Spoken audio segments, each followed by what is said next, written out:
It should be looked at the same way steroids are looked at. It should be looked at the same way all other kind of cheating is looked at. It's sanctioned cheating. Joe Rogan wants the UFC to end the sanctioned cheating rule that could have potentially fatal consequences. In a sport that revolves around damaging an opponent with kicks, elbows, and punches, one of the most dangerous aspects of competing in MMA under the UFC umbrella remains the weight cutting process. Given the impact on both fighter health and the competitive nature of the sport, veteran commentator Joe Rogan would like nothing more than to see weight cutting removed entirely from the UFC to a potential future fight against Conor McGregor. The Brazilian fan favorite heads into his UFC 309 fight with Michael Chandler with the activity advantage, considering Chandler hasn't fought since 2022 when he was submitted by Dustin Poirier at UFC 281.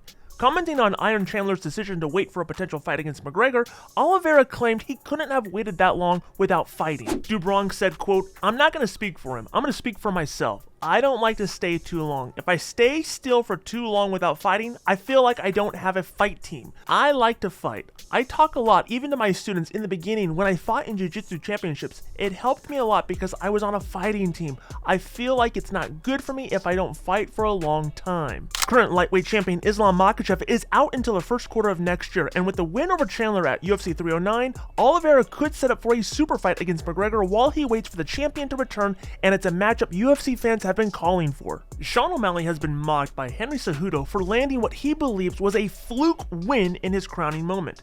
The ex-bantamweight champion hadn't fully earned the respect of fans and experts until August of last year when he knocked out Aljamain Sterling at UFC 292. But now, former bantamweight and flyweight champion Henry Cejudo is claiming that the victory, O'Malley's most famous one of yet, was not indicative of his skills. This comes after he was mocked by the former champion in a number of appearances amid an ongoing feud between the pair. After losing to Merab Dvalishvili at UFC 306, Sean O'Malley's record has been put under more scrutiny than ever. Many are questioning his first defense being against a lower-ranked opponent in Marlon Vera, and he's batting off critiques from all angles. One vocal detractor of the American is former two-weight world champion and Olympic gold medalist Henry Cejudo. Speaking on his podcast, Cejudo claimed that Sterling could have continued that night in Boston and questioned the legitimacy of O'Malley's victory. But, Kamar, what can I say? I predicted these things. Sean is not accustomed to going 5 rounds, and he is not accustomed to people on his legs.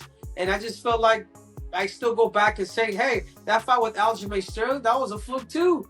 Aljamain was still in that fight, and people thought I was just hating. It's like, no, I've been in the with Merab. I did a whole lot better than Sean when I didn't even fight Merab. I mean, I took down Merab. Like, Merab is lucky that I had that groin injury, but from what I did the first round, if I would have kept that up for the third, that was going to be the damn game plan. And I'm still planning on running it back, but either way, Sean O'Malley got his ass kicked for 5 rounds, and I can't wait to get him next, Kush.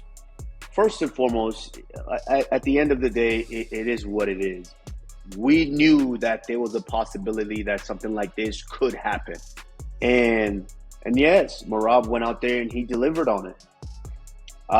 Based on the body of work that Sean O'Malley has put in before and how he's been able to deal with certain things before, obviously not a guy like Merab, but I felt that Sean was going to be able to potentially deal with something like that. But it's sometimes it's not your night. Sometimes it's just not your night. And it just wasn't his night. He looked flat. He looked like he really couldn't get going. It wasn't the Sean that we became accustomed to seeing, bouncing, moving, sliding in and out, dribbling the basketball. It just seemed like he didn't have that spunk, that same energy off rip. And hats off to Merab. Henry, you called it. You hit the nail on the head. I didn't necessarily think it was going to be as easy. The fight started out great. Sean was able to come out great. He was pressuring. He looked good, but then it just seemed like he just kind of almost stepped into quicksand and it just couldn't get going again. But all in all, it is what it is. I'm anxious to see where Sean goes from here. I've mentioned time and time again, I know it's a tough thing to be able to deal with when you become champion. Everybody thinks it's just, oh, you're just champion, you just stay there. You become champion and then now you become in demand. And the reason why a lot of us become champion is because we can separate ourselves from the pack. And the way that you separate yourself is while you continuously being disciplined and on time and making sure that you are getting in that work time after time after time after time again. And when you become champion, now you're in such high demand to where you're requested here and there and this and that and do this and do that, to where that cuts away from that time that you've put in to separate yourself. So the gap starts to close. So I'm anxious to see where Sean goes from here. Right. But sometimes this is what happens too, Kumar. And I think we should do a list of fighters who are currently UFC champions and how they're actually even pushed. Like Sean never went through the ringer like we did to get to the title. You know, he never really went through the top 10 to really get there. Yeah, granted, he did get that victory over a guy like Aljamain Sterling. Aljamain Sterling, really, Peter Yan. And then he but listen, but okay, even that Henry, one, coach, even that one, like I'm gonna say it right now because everybody saw the damn fight. I don't know which round was it a great fight, yes, but I don't know which round he won either. Sometimes Henry, I'm not debating you on that. But then finally, he goes up against a guy who is well-rounded. It's like you, Kumar. Like a lot of these guys that had good hands, but when you go up against somebody that can mix the fight, it changes the game, dude. Brazilian superstar Alex Poatan Pereira is in preparation for his third world title fight of 2024, this time against veteran contender Khalil Roundtree Jr. at Elevation in Salt Lake City, Utah. Given the unique challenge presented by the 13-5 veteran, Alex Pereira is set to link up with one of his former opponents, someone who already knows how to deal with the warhorse on the battlefield. Fala pessoal, poxa, hoje aqui em Salt Lake City, dia produtivo, né, Urvão? Muito. 2 treinos, né? A gente treinou hoje de manhã, 11 horas, treinamos 1h30, né? É difícil, né? Essa parte da altitude, né? A gente fez isso já uma vez aqui quando eu lutei com o Blahovic, né? Foram 2 semanas, né, Glover? 2 semanas. Agora 3 semanas, né? Eu acho que vai ser um tempo melhor. A gente tá com uma equipe muito boa, tá aqui o Glover, Plínio, Yusri, Cezinha. Tá vendo também o Shane Stringer também. Na próxima semana ele tá com a gente aí. Agora nós estamos com um time de futebol, né? 11, né? Tá a galera toda aí agora.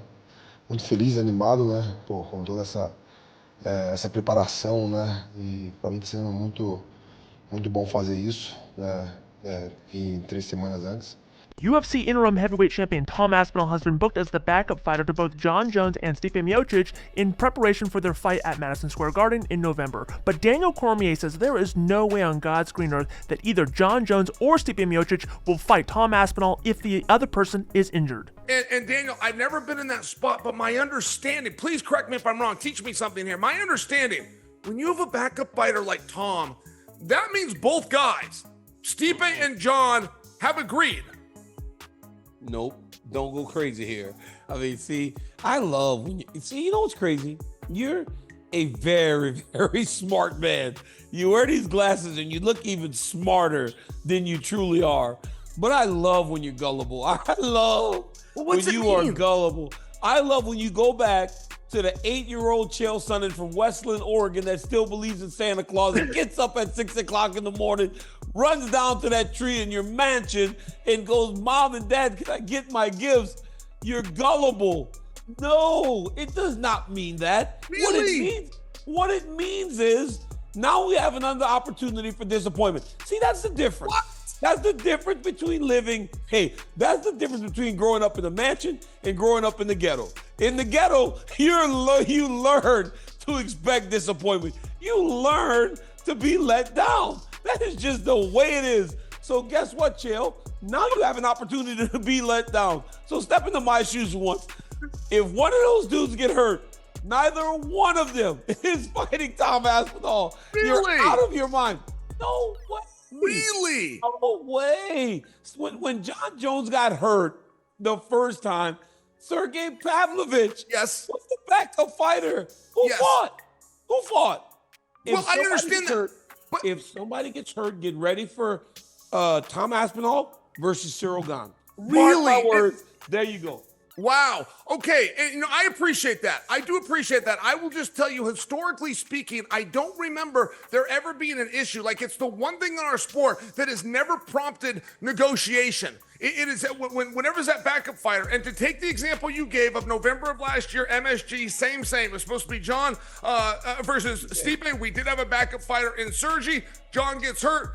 Sergi and Stipe never get in there. Dana White said he had never even called Stipe. He said Stipe did not turn that fight down. He said, I never even called him. And it was Kevin Iole asked him why. And I remember Dana's response, and the entire room accepted it. And Dana said, for everything that Stipe's accomplished, to call him and demote him, he's done nothing wrong, to an interim title fight is just disrespectful. And Dana I remember that. And then Dana gave one more sentence to the entire room of media. And this is in New York, the media capital of the world. It was a packed room. And Dana says, you know what I mean? Waiting for anybody to disagree. And that whole room went quiet. And even I was at home watching. I'm like, yeah, I do know what you mean. That would be a very strange thing to call Stipe and let him know, to no fault of his own, he's being brought down to an interim belt. And I'm just saying, I don't know. I mean, this is same. Like, Tom's got a belt, John's got a belt. One of them gets in there. I think Stipe would do it. I do think this is Stipe's last fight. I do think there is a bit of an accomplishment and achievement, but there's also a cash grab. I don't think it's ever going to get bigger than MSG. Yeah, I don't get the backup fighter, because you remember when Charles Oliveira was going to fight against Islam Makhachev and Mateusz Gamrot was the backup fighter, and then they brought Alexander Volkanovski in there. So I get that you want to look at this thing with clear eyes, Chael. But I mean, I'm giving you two prime examples. And then now, it's not even about being scared. It's about risk management, Chael. Sure. If someone gets hurt in this fight, the reward versus the risk of fighting Tom Aspinall is so great, I don't believe that either of them will do it. Love that it's a part of the story now. We all love the story. We love a great story. But I don't know that it plays. I really just don't know that it plays. I don't think that those guys will fight him, Chip. Now let's take a look at the top 3 comments left on yesterday's video. @Pulog says, love how easy Paul tricks people into thinking he cares about fighter pay and sells trash products to your kids. What a great con artist. @Azkaban Prison says, Tim Welch has one slip up and these people want to cry about it. @Jack Rin says, I don't want any fusions between MMA and boxing, especially MMA fighters to boxing. Only exception if 2 MMA fighters box each other, not a boxer and MMA fighter. If you want your comments read on tomorrow's video, simply comment down below. We'll highlight the top 3 comments, good, bad, or indifferent, and feature them in tomorrow's video. And that does it all for today's video, but make sure you like this video, subscribe to the channel, and click the bell notification so you can get notified every time we release a new video. And in case you missed it, check out yesterday's news.